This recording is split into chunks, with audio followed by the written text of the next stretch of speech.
નમસ્કાર વિદ્યાર્થી મિત્રો, હું છું મલય અગ્રાવત. ગયા વિડીયોમાં આપણે ગતિનું વર્ણન તથા નિયમિત ગતિ અને અનિયમિત ગતિ જેવા મુદ્દાઓનો અભ્યાસ કર્યો હતો. તેની અંદર આપણે સંદર્ભ બિંદુ કોને કહેવાય કે જે બિંદુને આપણે ઉગમ બિંદુ પણ કહીએ છીએ, સ્થાનાંતર કોને કહેવાય, નિયમિત ગતિ શું છે, અનિયમિત ગતિ શું છે, આ બધા મુદ્દા છે તેનો અભ્યાસ કરી લીધેલો છે. આજનો અભ્યાસ છે તે આપણે 8.2 ગતિના દરનું માપન આ મુદ્દાની સાથે આગળ વધારીએ. અહીં આપણે આકૃતિ એમાં એક ટીવી સ્ક્રીન છે તે દર્શાવવામાં આવેલી છે અને તેની અંદર બોલિંગની ઝડપ છે તે આપણને કિલોમીટર પ્રતિ કલાકની અંદર દર્શાવવામાં આવેલી છે.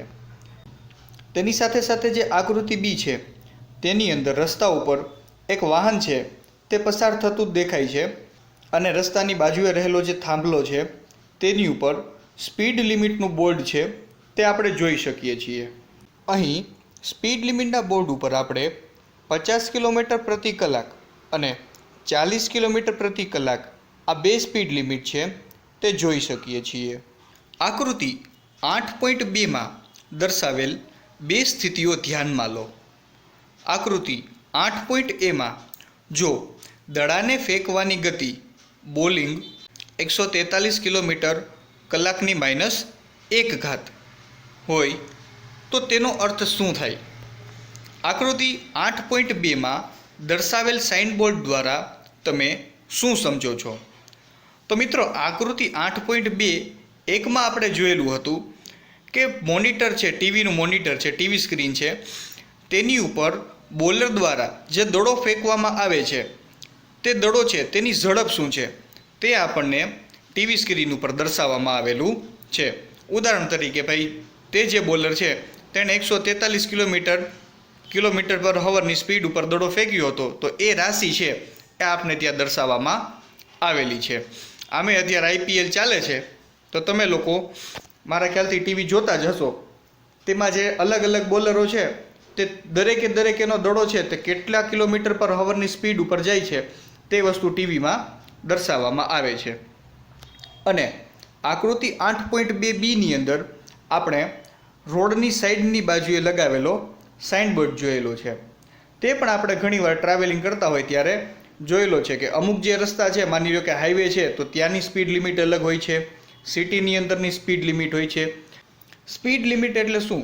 તો કે સ્પીડ લિમિટ એટલે આપણે જે આપણું વાહન છે તે સ્પીડ છે તેના કરતાં વધારે ચલાવી શકીએ નહીં. એટલે ટૂંકમાં વાહન છે તેની મહત્તમ, એટલે કે આપણે જેને મેક્સિમમ કહીએ તે મેક્સિમમ ઝડપ દર્શાવે છે. આકૃતિ 8.2bમાં આપણે જોઈ શકીએ છીએ તે પ્રમાણે ફોર વ્હીલ માટેની જે સ્પીડ લિમિટ છે તે આપણને 50 કિલોમીટર આપેલી છે અને ફોર વ્હીલની નીચે જે ભારી વાહનો છે તેનો સિમ્બોલ દર્શાવતાની સાથે તેની સ્પીડ લિમિટ છે તે 40 કિલોમીટર પ્રતિ કલાકની દર્શાવવામાં આવેલી છે. એટલે ફોર વ્હીલ છે તે આપણે મેક્સિમમ 50 કિલોમીટર પર હવરની સ્પીડ ઉપર ચલાવી શકીએ. 50થી 60 છે તે આપણે કરી શકીએ નહીં. અને ભારી વાહનો માટે તે સ્પીડ છે તે અહીં 40 કિલોમીટર દર્શાવવામાં આવેલી છે. આપેલ ચોક્કસ અંતર કાપવા માટે અલગ અલગ વસ્તુઓ અલગ અલગ સમય લે છે. આપણે સમજી શકીએ કે આપેલ ચોક્કસ અંતર કાપવા માટે એટલે શું? તો કે માની લો આપણે અહીંથી રાજકોટ સુધી જવું છે, તો આપણે અહીંથી રાજકોટ સુધીનું ચોક્કસ અંતર છે તે કાપવાનું છે અને તે અંતરને કાપવા માટે અલગ અલગ વસ્તુઓ છે તે અલગ અલગ સમય લે છે. તે વસ્તુ પણ આપણે સમજી શકીએ કે જૂનાગઢથી રાજકોટ છે, જો તમે બાઇકમાં જાઓ તો એ સમયગાળો છે તે અલગ લાગે. ત્યારબાદ માની લો કે ફોર વ્હીલમાં જાઓ તો એ રીતનો સમયગાળો છે તે અલગ લાગે. ટ્રેનની અંદર જાઓ તો એ સમયગાળો અલગ લે છે. બસ છે એ અલગ ટાઈમ લે છે. એટલે ચોક્કસ અંતર કાપવા માટે અલગ અલગ વસ્તુઓ તરીકે અહીં આપણે સાધન લીધા છે. આ જે અલગ અલગ સાધન છે તે અલગ અલગ સમયગાળો લે છે. તેમાંથી કેટલીક વસ્તુઓ ઝડપથી ગતિ કરતી હોય છે, જ્યારે કેટલીક વસ્તુઓ ધીમે ધીમે ગતિ કરતી હોય છે. જાહેર વાત છે કે માની લ્યો આપણે બાઇક લઈને જઈએ છીએ તો બાઇક છે તે ટ્રેનની ઝડપ કરતાં છે તે ઓછી ઝડપે ચાલતી હશે. એટલે કેટલીક વસ્તુઓ છે તેની ઝડપ કેવી હશે? ઓછી. ઉદાહરણ તરીકે બાઇક છે, કાર છે તેની ઝડપ કેવી હશે? ઓછી હશે. પણ માની લો કે ટ્રેન છે તો તેની ઝડપ છે તે કાર કરતાં વધુ હશે. એટલે કેટલીક વસ્તુઓ છે તેની ઝડપ વધારે હશે. વસ્તુઓનો ગતિદર જુદો જુદો હોઈ શકે, તેમજ જુદી જુદી વસ્તુઓ સમાન દરથી પણ ગતિ કરી શકે. અહીં એ વાત સમજાવવામાં આવી છે કે આ જે તમામ વસ્તુઓ એટલે કે જે સાધન છે તેમનો ગતિનો દર કેવો છે? તો કે જુદો જુદો છે. માની લો કે ભાઈ હોન્ડા છે અથવા તો તમારી જે કંઈ પણ વાહન છે, ટુ વ્હીલર છે, તે તમે 60 થી 70 કિલોમીટર/અવર સુધી ચલાવો છો. માની લો કે એની જગ્યાએ તમે 4 વ્હીલમાં જતા હોય તો એ વસ્તુ તમે 80 થી 90 કિલોમીટર/અવર ઉપર જાઓ. ટ્રેન ઉપર જાઓ તો એ રીતે સ્પીડ હોય છે. બસ હોય તો એની પણ 60-70 જેવી અંદાજિત છે તે સ્પીડ હોય છે. એટલે વસ્તુઓ છે તેનો ગતિનો દર જુદો જુદો હોઈ શકે. અને જુદી જુદી વસ્તુઓ છે તે સમાન દરથી પણ ગતિ કરી શકે. એટલે કે તમારી જે હોન્ડા છે એ તમે માની લો કે 50 કિલોમીટર/અવર ઉપર જાઓ છો તો તમે તમારી કારને પણ એ સ્પીડ ઉપર ચલાવી શકો છો. તમે બસને પણ એ સ્પીડ ઉપર લઈ જઈ શકો છો. અને ટ્રેન છે તે પણ આ સ્પીડ છે તે મેન્ટેન કરી શકે છે. એટલે અલગ અલગ વસ્તુઓનો ગતિનો દર તો જુદો જુદો હોય છે. તેમજ આ જે અલગ અલગ વસ્તુઓ છે તે સમાન દરથી પણ ગતિ કરી શકે. વસ્તુનો ગતિદર શોધવાની એક એવી રીત છે જેમાં એકમ સમયગાળામાં વસ્તુએ કાપેલું અંતર શોધવામાં આવે છે. આ રાશિને ઝડપ કહે છે. કોઈ પણ વસ્તુ છે તેનો ગતિનો દર શોધવાની એક એવી રીત છે કે જે રીતની અંદર આપણે એકમ સમયગાળામાં વસ્તુએ કાપેલું અંતર છે તે શોધીએ છીએ. અને આ જે રાશિ છે તેને ઝડપ કહેવામાં આવે છે. એટલે અહીં આપણને ઝડપની વ્યાખ્યા આપવામાં આવેલી છે કે જે કંઈક આ મુજબ થશે કે એકમ સમયગાળામાં વસ્તુએ કાપેલું અંતર છે તેને ઝડપ કહેવામાં આવે છે. જો ઝડપની વ્યાખ્યા આપણે આ લાઈનો ઉપરથી લખીએ તો આ પ્રમાણે લખી શકીએ કે એકમ સમયગાળામાં વસ્તુએ કાપેલું અંતર છે તે શું છે? તો કે તે અંતર છે તે ઝડપ છે. ઝડપનો એસઆઈ એકમ છે તે મીટર પ્રતિ સેકન્ડ છે. શું છે? તો કે મીટર પ્રતિ સેકન્ડ. આ વસ્તુ આપણે યાદ રાખવાની છે કે ઝડપ છે તેના ઘણા એકમો છે, પરંતુ તેનો એસઆઈ એકમ છે તે મીટર પ્રતિ સેકન્ડનો છે. તેને સંજ્ઞાત્મક રીતે ms/-1 અથવા મીટર પર સેકન્ડ વડે દર્શાવી શકાય. આ જે એકમ છે તેને આપણે સંજ્ઞા સ્વરૂપે બે રીતે દર્શાવી શકીએ છીએ. તેમાં જે પહેલી રીત છે તેમાં મીટર ઇન્ટુ સેકન્ડ/-1 એટલે કે મીટર ગુણ્યા સેકન્ડ અને સેકન્ડની -1 આ રીતે પણ દર્શાવી શકીએ છીએ. અને બીજી કઈ રીતે? તો કે મીટર પ્રતિ સેકન્ડ, બરોબર, મીટર પ્રતિ સેકન્ડ. આ રીતે પણ આપણે એસઆઈ એકમ છે તેને દર્શાવી શકીએ છીએ. ઝડપના અન્ય એકમો સેન્ટીમીટર પ્રતિ સેકન્ડ તથા કિલોમીટર પ્રતિ કલાક છે, જે અહીં આપણને સંજ્ઞાત્મક રીતે પણ દર્શાવવામાં આવેલા છે કે સેન્ટીમીટર પ્રતિ સેકન્ડ છે તો તેને cm s/-1 અથવા તો બીજી રીતે અહીંયા આપણે ઉપર જેવી રીતે મીટર પ્રતિ સેકન્ડને દર્શાવેલું છે તે પ્રમાણે સેન્ટીમીટર પર સેકન્ડ તે રીતે, અને કિલોમીટરને પણ એ રીતે કે કિલોમીટર પર હવર. તે બંને રીતે એક એકમ છે તેને સંજ્ઞાત્મક રીતે દર્શાવી શકીએ. વસ્તુની ઝડપ દર્શાવવા માટે માત્ર તેના મૂલ્યની જરૂર પડે છે. વસ્તુની ઝડપ અચળ હોવી જરૂરી નથી. એટલે કે વસ્તુની જ્યારે આપણે ઝડપ દર્શાવીએ છીએ ત્યારે માત્ર આપણે તે ઝડપ છે તેના જ મૂલ્યની જાણકારી હોવી જોઈએ. આ જે ઝડપ છે તે અચળ એટલે કે કન્ટિન્યુઅસ હોવી કંઈ જરૂરી નથી. મોટા ભાગના કિસ્સાઓમાં વસ્તુઓ અનિયમિત ગતિ કરતી હોય છે. તેથી આપણે આ વસ્તુઓની ઝડપનો દર સરેરાશ ઝડપ સ્વરૂપે દર્શાવીએ છીએ. આ વાતને આપણે સમજીએ કે હમણાં આપણે ઉદાહરણ લીધું તે પ્રમાણે કે આપણે જૂનાગઢથી રાજકોટ સુધી જઈએ છીએ તો આપણે નિયમિત ગતિ નથી કરી શકતા. આપણે કેવી ગતિ કરીએ છીએ? અનિયમિત ગતિ. નિયમિત ગતિ અને અનિયમિત ગતિ છે આપણે અગાઉના વિડીયોમાં ભણી ગયા છીએ. તો નિયમિત ગતિ એટલે શું? કે પ્રત્યેક કલાકે આપણે 50-50 કિલોમીટરનું અંતર કાપીએ બરાબર, તો એને આપણે નિયમિત ગતિ કહી શકીએ. પરંતુ આપને ખબર છે કે આપણે જુનાગઢથી રાજકોટ સુધી જશું તો ટ્રાફિકવાળો વિસ્તાર છે ત્યાં આપણે ગાડી છે તેને ધીમી પાડશું. પછી આપણને ખબર છે કે રસ્તા પણ હમણાં તો બહુ ખરાબ છે, તો જ્યાં ખરાબ રસ્તો આવશે ત્યાં પણ આપણે ગાડીને ધીમી પાડીશું. રસ્તામાં જ્યાં ક્યાંય પણ બમ્પ આવે છે ત્યાં પણ આપણે ગાડીને ધીમી પાડીશું. તો ગાડી છે આપણી, પછી તે તમે કોઈ પણ વાહન લઈને જતા હો, તે એક સરખી નિયમિત ગતિ કરી શકશે નહીં. તેથી આપણે શું કરશું તો કે જે કોઈ પણ વસ્તુ છે તેની સરેરાશ ઝડપ છે તેના સ્વરૂપમાં આપણે તેને સ્વીકારી લેશું. વસ્તુએ કાપેલું કુલ અંતર અને તે માટે લાગતા કુલ સમયના ગુણોત્તર પરથી વસ્તુની સરેરાશ ઝડપ મેળવી શકાય છે. અહીં આપણને જે સરેરાશ ઝડપ છે તે કેવી રીતે મેળવવી તે દર્શાવવામાં આવેલું છે.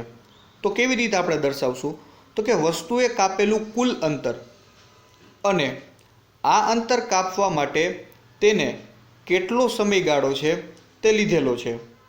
એટલે કે વસ્તુએ કાપેલું કુલ અંતર અને તે અંતર કાપવા માટે લાગતા સમયના ગુણોત્તરને શું કહેવામાં આવે છે તો કે વસ્તુની સરેરાશ ઝડપ કહેવામાં આવે છે.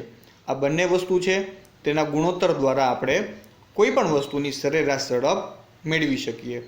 અહીં આપણે સરેરાશ ઝડપ છે તેને સૂત્ર વડે દર્શાવેલું છે. કઈ રીતે તો કે સરેરાશ ઝડપ બરાબર વસ્તુએ કાપેલું કુલ અંતર તેના છેદમાં તે અંતર કાપવા માટે લાગતો કુલ સમય. આ થઈ ગયું આપણું સરેરાશ ઝડપનું સૂત્ર. શું તો કે વસ્તુએ કાપેલું કુલ અંતર તેના છેદમાં તે અંતર કાપવા માટે લાગતો કુલ સમય. આ બંને વસ્તુનો ગુણોત્તર છે તેના દ્વારા આપને સરેરાશ ઝડપ છે તે પ્રાપ્ત થાય છે. હવે માની લો કે જો વસ્તુને s અંતર કાપતા લાગતો સમય t હોય તો તેની ઝડપ v એ v બરાબર sના છેદમાં t. ઉપરનું જે સૂત્ર છે તેની અંદર આપણે આ બે કિંમતો છે તે મૂકીએ કે વસ્તુને અંતર કાપવા માટે લાગતો સમય છે તે શું છે t, તો એ આપણે ક્યાં મૂકશું તો કે છેદમાં. અને વસ્તુ છે તેને કેટલું અંતર કાપેલું છે તો કે s જેટલું, એટલે વસ્તુએ કાપેલું અંતર છે s તે આપણે ક્યાં મૂકશું અંશમાં. તેથી આપણને v બરાબર સૂત્ર મળશે sના છેદમાં t. જ્યારે વસ્તુ s અંતર કાપવા માટે t સમય લેતી હોય ત્યારે v બરાબર sના છેદમાં t થાય છે, જે સમીકરણ 8.1માં દર્શાવવામાં આવેલું છે. ચાલો આ બાબતે આપણે એક ઉદાહરણ દ્વારા સમજીએ. એક કાર 100 કિલોમીટર અંતર 2 કલાકમાં કાપે છે. તેની સરેરાશ ઝડપ 50 કિલોમીટર પ્રતિ અવર છે તે થશે. કાર દરેક સમયે 50 કિલોમીટર પર અવરની ઝડપે ગતિ કરતી નથી. કેટલાક સમયગાળામાં તે આના કરતાં વધુ ઝડપથી તો કેટલાક સમયગાળામાં તે આના કરતાં ઓછી ઝડપથી ગતિ કરતી હશે. હમણાં આપણે જે ઉદાહરણની જે વાતની ચર્ચા કરી હતી તે જ વસ્તુ અહીં દર્શાવવામાં આવેલી છે કે કોઈ એક કાર છે જે 100 કિલોમીટરનું અંતર 2 કલાકમાં કાપે છે, તો તેવું જરૂરી નથી કે તે દરેક સમયે 50 કિલોમીટર પ્રતિ અવરની ઝડપથી જ ગતિ કરતી હશે. ક્યારેક તેની ઝડપ છે તેમાં ઘટાડો થશે તો ક્યારેક તેની ઝડપ છે તેમાં વધારો થશે. તેથી જ આપણે તે વસ્તુની કેવી સરેરાશ ઝડપ છે તેની ગણતરી કરેલી છે. અહીં આપણને એક ઉદાહરણ 8.1 પણ દર્શાવવામાં આવેલું છે. એક વસ્તુ 4 સેકન્ડમાં 16 મીટર અંતર કાપે છે. ત્યારબાદ 2 સેકન્ડમાં બીજું 16 મીટર અંતર કાપે છે. તો આ વસ્તુની સરેરાશ ઝડપ કેટલી હશે? અહીં આપણને એક રકમ આપવામાં આવેલી છે કે એક વસ્તુ છે જે 4 સેકન્ડની અંદર 16 મીટર અંતર કાપે છે અને ત્યારબાદની બીજી 2 સેકન્ડ છે તેમાં પાછું 16 મીટર અંતર કાપે છે. તો વસ્તુની સરેરાશ ઝડપ શોધવાની છે. આપણે દાખલો છે તે ગણીએ. અહીં આપણને ઉકેલ છે તે દર્શાવવામાં આવેલો છે. તેમાં આપણે જોઈ શકીએ છીએ કે વસ્તુ દ્વારા કપાયેલું કુલ અંતર, કારણ કે આ જે સમીકરણ છે જે સૂત્ર છે તેમાં આપણે અંશમાં આ જ વસ્તુ લખવાની છે. શું તો કે વસ્તુ દ્વારા કપાયેલું કુલ અંતર. તો વસ્તુ દ્વારા કપાયેલું કુલ અંતર કેટલું થશે તો કે 16 મીટર વત્તા 16 મીટર એટલે કે 32 મીટર. અને છેદની અંદર આપણે એ અંતર કાપવા માટે લાગતો કુલ સમય છે તે લખવાનો છે. તેથી આપણે કુલ સમયનો સરવાળો કરશું. પહેલી વખત 4 સેકન્ડ હતી, બીજી વખત 2 સેકન્ડ હતી. બંનેનો સરવાળો કરતાં આપણને જવાબ મળે છે 6 સેકન્ડ. તેથી પહેલાં આપણે શું લખશું તો કે સરેરાશ ઝડપનું સૂત્ર કે સરેરાશ ઝડપ બરાબર કાપેલ કુલ અંતરના છેદમાં લાગતો કુલ સમય એટલે કે 32 મીટરના છેદમાં 6 સેકન્ડ. તેથી આ બંનેનું ગુણોત્તર કરતાં આપણે 5.33 મીટર પર સેકન્ડ છે તે જવાબ મળે છે. કે અહીં જે સરેરાશ ઝડપ છે તે કેટલી છે તો કે 5.33 મીટર પ્રતિ સેકન્ડ. આમ વસ્તુની સરેરાશ ઝડપ છે તે 5.33 મીટર પર સેકન્ડ છે. બરાબર. અહીં આપણે જોયું તે પ્રમાણે આ જે વસ્તુનો એકમ છે તેને મીટર પર સેકન્ડના સ્વરૂપમાં નહીં પરંતુ મીટર સેકન્ડની -1 સ્વરૂપમાં દર્શાવવામાં આવેલી છે. તમે બેમાંથી કોઈ પણ રીતે એકમ દર્શાવો, બંને રીતો છે તે સાચી પડે. 8.2 ગતિના દરનું માપન. ત્યારબાદ હવે આપણે અભ્યાસ કરીએ 8.2.1 દિશા સાથે ઝડપ, સ્પીડ વિથ ડાયરેક્શન. જો આપણે વસ્તુની ઝડપની સાથે સાથે તેની ગતિની દિશા પણ દર્શાવીએ તો વસ્તુની ગતિનો દર છે તે વધારે સચોટ થઈ શકે. એટલે કે આપણે અહીંયા વસ્તુની ઝડપની સાથે તે કઈ દિશામાં ગતિ કરે છે તે વસ્તુ પણ દર્શાવવાની છે. અને આ બંને વસ્તુ આપણે જ્યારે દર્શાવીએ છીએ ત્યારે વસ્તુની ગતિનો દર છે તે વધુ સચોટ થઈ જાય છે. વસ્તુની ઝડપ સાથે તેની ગતિની દિશા છે તે પણ ખૂબ જ અગત્યનો ભાગ ભજવે છે. ઉદાહરણ તરીકે આપણે સમજીએ કે જૂનાગઢથી આપણે રાજકોટ જવું છે, તો હું તમને જૂનાગઢથી રાજકોટ જવા માટે જે કંઈ પણ વાહન છે તે આપી દઉં. તે વાહન છે તે તમારે કેટલી ઝડપે ચલાવવાનું છે તે વસ્તુ પણ કહી દઉં. પણ જો હું તમને તમારે કઈ દિશામાં ગતિ કરવાનું છે તે દિશા જ ન કહું તો શું તમે રાજકોટ સુધી પહોંચી શકો? નહીં પહોંચી શકો. શા માટે? તો કે તમારે કઈ દિશાની અંદર જવાનું છે તે તમને ખબર નથી. એટલે વસ્તુની ઝડપની સાથે સાથે ગતિની દિશા આ બંને વસ્તુ જો તમે દર્શાવો તો વસ્તુની ગતિનો દર છે તે કેવો થઈ શકે તો કે વધારે સચોટ થઈ શકે. આ બંને બાબતોને રજૂ કરતી ભૌતિક રાશિઓને વેગ કહે છે. આ બંને બાબતો એટલે કઈ કઈ બાબતો તો કે વસ્તુની ઝડપ અને ગતિની દિશા. આ બંને બાબતોને રજૂ કરતી જે ભૌતિક રાશિ છે તેને વેગ કહેવામાં આવે છે. એટલે કે વેગ છે તેની અંદર આપણે વસ્તુની ઝડપની સાથે સાથે ગતિની દિશા છે આ બંને વસ્તુઓ દર્શાવીએ છીએ. નિશ્ચિત દિશામાં વસ્તુની ઝડપને તેનો વેગ કહે છે. નિશ્ચિત દિશામાં એટલે અહીં આપણને ગતિની દિશા પણ દર્શાવવામાં આવેલી છે અને વસ્તુની ઝડપ તો આપેલી જ છે. એટલે કે નિશ્ચિત દિશામાં વસ્તુની ઝડપને શું કહેવામાં આવે છે તો કે તેનો વેગ કહેવામાં આવે છે. કોઈ વસ્તુનો વેગ સમાન કે બદલાતો હોઈ શકે. તે વસ્તુની ઝડપ, ગતિની દિશા કે બંનેના બદલાવાથી બદલાઈ શકે. વસ્તુનો વેગ છે તે એક સમાન અથવા તો બદલાતો હોઈ શકે. કાં તો વેગ છે તે એક સમાન હોય અથવા તો કેવો હોય તો કે બદલાતો હોય છે. વસ્તુની ઝડપ અને ગતિની દિશા આ બંનેમાંથી કોઈ પણ એક વસ્તુ અથવા તો આ બંનેના બદલાવાથી વેગ છે તે પણ બદલાઈ શકે છે. કાં તો વસ્તુની ઝડપ દ્વારા બદલાય છે, કાં તો ગતિની દિશામાં કંઈ ફેરફાર થાય છે તો તેના દ્વારા બદલાય છે, અથવા તો આ બંને રાશિઓમાં ફેરફાર થાય તેને લીધે વેગ પણ બદલાઈ શકે છે. જ્યારે કોઈ વસ્તુ સુરેખ પથ પર બદલાતી જતી ઝડપ સાથે ગતિ કરતી હોય ત્યારે તેની ગતિનો દર સરેરાશ વેગ દ્વારા રજૂ કરી શકાય. તેની ગણતરી સરેરાશ ઝડપની ગણતરીની મુજબ જ હોય છે. કોઈ વસ્તુ છે જે સુરેખ પથ પર બદલાતી જતી ઝડપ સાથે ગતિ કરે છે. અહીં ગતિ કેવી છે? બદલાતી જતી ઝડપ એટલે તો કે અનિયમિત ગતિ છે.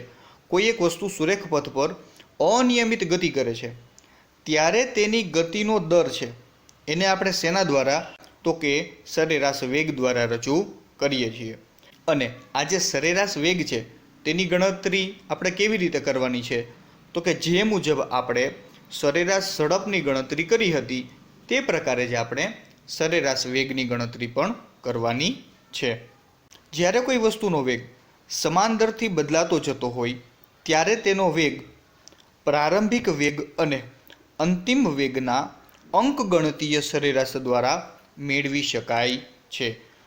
તો અહીં આપણે સરેરાશ વેગ મેળવવા માટે પ્રારંભિક વેગ વત્તા અંતિમ વેગ આ બંને વેગની શું લેવી પડશે? તો કે સરેરાશ લેવી પડશે. આપણે જાણીએ છીએ કે સરેરાશ છે તે કેવી રીતે લેવામાં આવશે. એટલે આપણે અહીંયા શું કરશું? તો કે પ્રારંભિક વેગ વત્તા અંતિમ વેગ આ બંનેના સરવાળાને આપણે ભાગ્યા 2 કરશું એટલે આપણને સરેરાશ વેગ છે તે પ્રાપ્ત થશે. જોઈએ આપણે આગળ. સરેરાશ વેગ બરાબર પ્રારંભિક વેગ વત્તા અંતિમ વેગ ભાગ્યા 2. સરેરાશ વેગનું શું આપેલું છે? તો કે આપણે સમીકરણ આપી દીધેલું છે કે સરેરાશ વેગ બરાબર પ્રારંભિક વેગ વત્તા અંતિમ વેગ ભાગ્યા 2. ગાણિતિક રીતે VAV U + V/2 સમીકરણ 8.2 માં દર્શાવવામાં આવેલું છે. અહીં આપણે સરેરાશ વેગનું પ્રારંભિક વેગ વત્તા અંતિમ વેગના છેદમાં 2 આ સૂત્ર છે તેનો અભ્યાસ કર્યો. આ સૂત્ર સિવાય એક અન્ય સૂત્ર પણ છે કે જેના દ્વારા પણ આપણે સરેરાશ વેગ છે તે મેળવી શકીએ છીએ. તે સૂત્ર છે કે સરેરાશ વેગ બરાબર સ્થાનાંતરના છેદમાં લાગતો કુલ સમય. એટલે કે સ્થાનાંતર અને સ્થાનાંતરના છેદમાં સ્થાનાંતર માટે લાગતો કુલ સમય, જેને આપણે સ્થાનાંતરના છેદમાં લાગતો કુલ સમય આવી રીતે પણ યાદ રાખી શકીએ. આ સૂત્રની મદદથી પણ સરેરાશ વેગ છે તે મેળવી શકીએ છીએ, જેની આપણે નોંધ લેશું. જ્યાં VAV એ વસ્તુનો સરેરાશ વેગ, U વસ્તુનો પ્રારંભિક વેગ તથા V વસ્તુનો અંતિમ વેગ છે. ઝડપ અને વેગ બંનેના એકમો સમાન હોય છે, એટલે કે મીટર સેકન્ડ રેઝ ટુ -1 અથવા તો મીટર પર સેકન્ડ. ઉપરનું જે સૂત્ર છે તેની અંદર જે VAV છે તે શું દર્શાવે છે? તો કે સરેરાશ વેગ દર્શાવે છે. U પ્રારંભિક વેગ વત્તા V છે તે અંતિમ વેગ દર્શાવે છે. આ બાબત આપણે ખાસ યાદ રાખશું કે ઝડપ અને વેગ રાશિઓ બંને અલગ અલગ છે, તેમ છતાં બંનેના એકમો છે તે કેવા છે? સમાન છે. એટલે કે શું છે? તો કે મીટર પર સેકન્ડ અથવા તો મીટર સેકન્ડ રેઝ ટુ -1. ત્યારબાદ આપણે જોઈએ પ્રવૃત્તિ 8.6. તમને તમારા ઘરથી બસ સ્ટેન્ડ સુધી કે શાળા સુધી ચાલીને જતા લાગતો સમય નોંધો. જો તમારી ચાલવાની સરેરાશ ઝડપ 4 કિલોમીટર/h લેવામાં આવે તો બસ સ્ટેન્ડ કે શાળાનું તમારા ઘરથી અંતર નક્કી કરો. અહીં આપણે શું આપેલું છે? આપણી જે સરેરાશ ઝડપ છે તેનું મૂલ્ય આપેલું છે. કેટલું આપેલું છે? તો કે 4 કિલોમીટર/h આપેલું છે. તો આપણે બસ સ્ટેન્ડ અથવા તો શાળાનું આપણા ઘરથી અંતર છે તે નક્કી કરવાનું છે. ત્યારબાદ આપણે પ્રવૃત્તિ 8.7 આપવામાં આવેલી છે. જ્યારે આકાશ વાદળોથી ઘેરાયેલું હોય ત્યારે વીજળી ચમકવાની અને વાદળોના ગડગડાટની ઘટના વારંવાર થતી જોવા મળે છે. આ ઘટનામાં વીજળીનો ચમકારો પહેલાં દેખાય છે.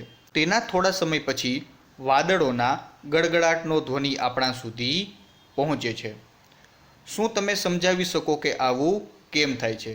આ અનુભવ છે તે આપણે દરેકે કરેલો છે. હમણાં જ હજી ચોમાસાની સિઝન ગઈ છે, આપણે જોઈએ છીએ કે કાળા વાદળો છે તે આકાશની અંદર ઘેરાઈ જાય છે, બરાબર. વીજળીના ચમકારા પણ થાય છે.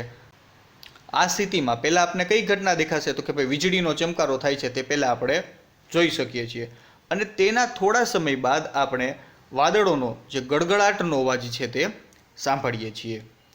આ બંને ઘટનાઓ વચ્ચે સમયગાળો ડિજિટલ કાંડા ઘડિયાળ કે સ્ટોપ વોચની મદદથી માપો. વીજળીના ચમકારાના સૌથી નજીકના બિંદુનું અંતર ગણો. હવામાં ધ્વનિની ઝડપ છે તે 346 મીટર/સેકન્ડ છે, જે ખૂબ જ વધુ કહેવાય. ઉદાહરણ 8.2. મુસાફરીના પ્રારંભના સમયે કારના ઓડોમીટરનું અવલોકન 2000 કિલોમીટર છે અને મુસાફરીના અંતમાં 2400 કિલોમીટર દર્શાવે છે.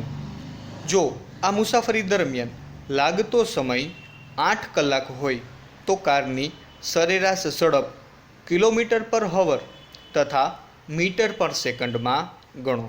અહીં રકમમાં આપણે કાર છે તેની સરેરાશ ઝડપ તે કિલોમીટર પર હવર અને મીટર પર સેકન્ડ આ બંને એકમોની અંદર દર્શાવવાની છે. ઉકેલ આપણે જોઈએ તો આપણે જાણીએ છીએ કે સરેરાશ ઝડપનું સૂત્ર શું છે, તો કે સરેરાશ ઝડપનું સૂત્ર છે કે વસ્તુએ કાપેલું કુલ અંતરના છેદમાં તે અંતર કાપવા માટે લાગતો સમય. તેથી આપણે સૌથી પહેલાં વસ્તુ દ્વારા કાપેલું કુલ અંતર છે તે મેળવશું. એટલે આપણે 2400 કિલોમીટર માઇનસ 2000 કિલોમીટર કરતાં આપણને 400 કિલોમીટર છે જે મળે છે, જે કાર દ્વારા કાપેલું કુલ અંતર છે. તે અંતરને કાપવા માટે લાગતો સમય કેટલો છે, તો કે 8 કલાક. આ બંને રકમને સૂત્રમાં મૂકતા S/T બરાબર 400 કિલોમીટરના છેદમાં 8 કલાક. તેથી આપણને 50 કિલોમીટર પર હવર છે તે જવાબ મળી જાય છે. હવે આ જે 50 કિલોમીટર પર હવરનો જવાબ મળ્યો છે તે જવાબને આપણે મીટર પર સેકન્ડની અંદર રૂપાંતરિત કરવાનો છે. તે કેવી રીતે કરશું, તો આપણે જાણીએ છીએ કે 1 કિલોમીટર બરાબર 1000 મીટર થાય છે અને જો 1 કલાકની સેકન્ડ ગણવામાં આવે તો તે 3600 થાય છે. તેથી 50 કિલોમીટરના છેદમાં કલાક ગુણ્યા 1000 મીટરના છેદમાં 1 કિલોમીટર અને તેને ગુણ્યા 1 કલાકના છેદમાં 3600 સેકન્ડ આ પ્રમાણે ગણતરી કરીશું. આ ગણતરીના અંતે આપણને 13.9 મીટર પર સેકન્ડ છે તે જવાબ પ્રાપ્ત થાય છે. એટલે કે કાર છે તે 50 કિલોમીટર પર હવર અને 13.9 મીટર પર સેકન્ડની ઝડપથી ગતિ કરતી હતી. કારની સરેરાશ ઝડપ છે તે 50 કિલોમીટર પર હવર અથવા તો 13.9 મીટર પર સેકન્ડ છે. ઉદાહરણ 8.3 ઉષા 90 મીટર લંબાઈના એક સ્વિમિંગ પુલમાં તરે છે. તે સ્વિમિંગ પુલના એક છેડાથી બીજા છેડા સુધી તથા તે જ માર્ગ પર પાછા ફરતા 180 મીટરનું કુલ અંતર 1 મિનિટમાં પૂરું કરે છે. ઉષાની સરેરાશ ઝડપ અને સરેરાશ વેગ ગણો. ઉદાહરણમાં આપણે સરેરાશ ઝડપ અને સરેરાશ વેગ છે તે બંનેની ગણતરી કરવાની છે. ઉકેલ: ઉષાએ 1 મિનિટમાં કાપેલું કુલ અંતર બરાબર 180 મીટર છે અને 1 મિનિટમાં ઉષાનું સ્થાનાંતર છે તે 0 મીટર છે. શા માટે? તો આપણે જાણીએ છીએ તે પ્રમાણે ઉષાએ જે બિંદુથી તરવાની શરૂઆત કરી હતી તે જ બિંદુએ તે તરવાનું પૂર્ણ કરે છે. તેથી ઉષા દ્વારા સ્વિમિંગ પુલમાં થયેલું જે સ્થાનાંતર છે તેનું મૂલ્ય 0 મીટર થશે. પહેલાં આપણે સરેરાશ ઝડપ મેળવીએ. સરેરાશ ઝડપ બરાબર કાપેલ કુલ અંતરના છેદમાં લાગતો કુલ સમય. અહીં કાપેલું કુલ અંતર છે તે આપણી પાસે છે 180 મીટર અને તે માટે લાગતો સમય છે 1 મિનિટ. અહીં જે 1 મિનિટ છે તેનું આપણે સેકન્ડની અંદર કન્વર્ઝન કરશું. શા માટે? તો કે આપણે જાણીએ છીએ કે જે એકમ છે સરેરાશ ઝડપનું એકમ છે તે આપણે મીટર પર સેકન્ડમાં દર્શાવીએ છીએ. તેથી અહીં આપણે મિનિટનું સેકન્ડની અંદર કન્વર્ઝન કરવું ફરજિયાત થાય છે. તેથી 180 મીટરના છેદમાં 1 મિનિટ એને ગુણ્યા 1 મિનિટના છેદમાં 60 સેકન્ડ. તેથી આપણે જે જવાબ મળે છે તે મળે છે 3 મીટર પર સેકન્ડ. સરેરાશ ઝડપ બાદ હવે આપણે સરેરાશ વેગની ગણતરી કરીએ. તો સ્થાનાંતરના છેદમાં લાગતો કુલ સમય. અહીં ઉષા દ્વારા કરેલું સ્થાનાંતર છે તેનું મૂલ્ય કેટલું છે? તો કે 0 મીટર અને તે માટે લાગતો સમય છે તે કેટલો છે? તો કે 60 સેકન્ડ. તેથી 0 મીટરના છેદમાં 60 સેકન્ડ આપણને જવાબ પ્રાપ્ત થાય છે 0 મીટર પર સેકન્ડ. ઉષાની સરેરાશ ઝડપ 3 મીટર પર સેકન્ડ અને સરેરાશ વેગ છે તે 0 મીટર પર સેકન્ડ થાય છે.